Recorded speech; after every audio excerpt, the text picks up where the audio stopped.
Hi everyone. Starting off the month, I read Pluto. This is a manga set in a world where humans and robots coexist. The main character, a robot, is trying to uncover a mystery. Why are the most advanced robots in the world being assassinated? Why is that happening? What's going on? No! The manga itself is 8 volumes long.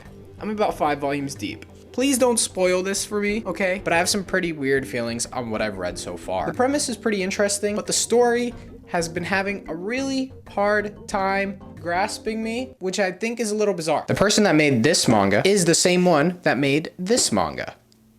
And I love this manga. The first time I read through this series, I couldn't put it down. It was genuinely the only thing I did for like the 4 or 5 days it took me to catch up with it. 20th Century Boys is so good. So I thought I was gonna feel the same thing about Pluto, and it's just not doing it for me, man. I don't know. The mystery is pretty intriguing to the point where I'm not gonna drop it. I do want to see how it ends. I'm curious what's in those final 3 volumes. I like it, but it's not the best thing I've ever read. I do really like this character though. Adam is pretty cool, and yeah, that's it. Okay, anyway, next series, Invincible. I don't know how long this video is, but it might be short, and this series is exactly why. If you didn't know, all of my free time I had in the month of May, I spent crafting this video.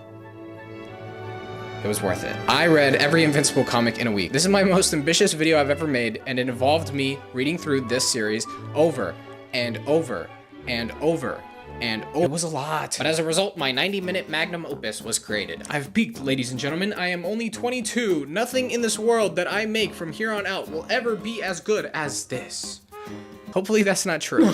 No. I don't know, we'll see. Invincible is a superhero story with some of the most shocking and jaw-dropping moments I have ever read. It starts off really PG, but then slowly and slowly starts ramping up and becoming more and more unhinged, and I love it. The violence and artwork in the series is so amazing to read through. Some of the conflicts and story beats that we follow, especially the ones with Eve and Mark, 2 of the main characters of the story, it's so mature. It's so mature. It's so shockingly mature. I did not expect this. Where did this come from? The more and more the story developed and the more and more these characters developed, I was like, whoa, what is going on? Sure, this next part I'm about to say might be a result of me spending a month of my life on this series only, but I walked away from Invincible feeling pretty satisfied. But then as the weeks progressed and the story sat with me more, I couldn't help but smile. I genuinely am just thinking back on the story constantly, just so satisfied. The characters are so well written. The story is so fun to follow, and the ending just leaves you so satisfied. The story of Invincible was just such a great read. I genuinely love this series. It is one of my favorites. I've still never seen the show though, so yeah. Maybe I gotta check that out. Sakamoto Days. I'm on chapter 16 now, which I haven't made too much progress, but that's kind of the point.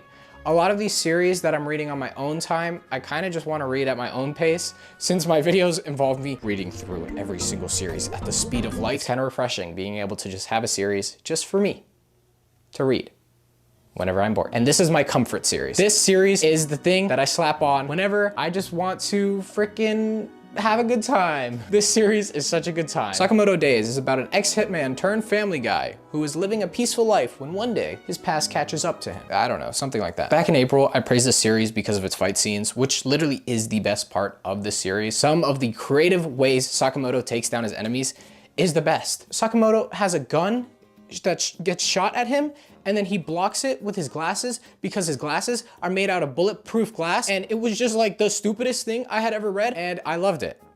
I loved it so much. Last month I was a little confused because even though it had great fights, I didn't really understand the direction in which the story was going to go. It felt a little aimless, but that finally has changed, and I'm so happy about that. The Carnival arc, which I believe is literally the first arc in the entire series, is incredibly fun to read through. So action-packed. And just, it makes you feel good, man. The Carnival arc does a really good job in making you like the characters a lot more, expanding the world, and honestly just giving you a general idea of the direction that the story is going to go, which I felt like it really needed. Sakamoto Days isn't some literary masterpiece that needs to be studied. It isn't the most well-crafted story in the world. It's just fun, dumb fun. And that's exactly what I need. I needed that. The series is just my comfort manga. It is just the series I turn to. I don't really have to think too hard. I just want to have a good time, and I know that the series is gonna give me a good time. Look at this panel. Sakamoto takes down this guy with a refrigerator. Dude, it's just like, it makes you happy. It's not a lot, but that's everything I read this month. Subscribe, go watch some of my other videos. I got some pretty cool videos coming soon. Goodbye.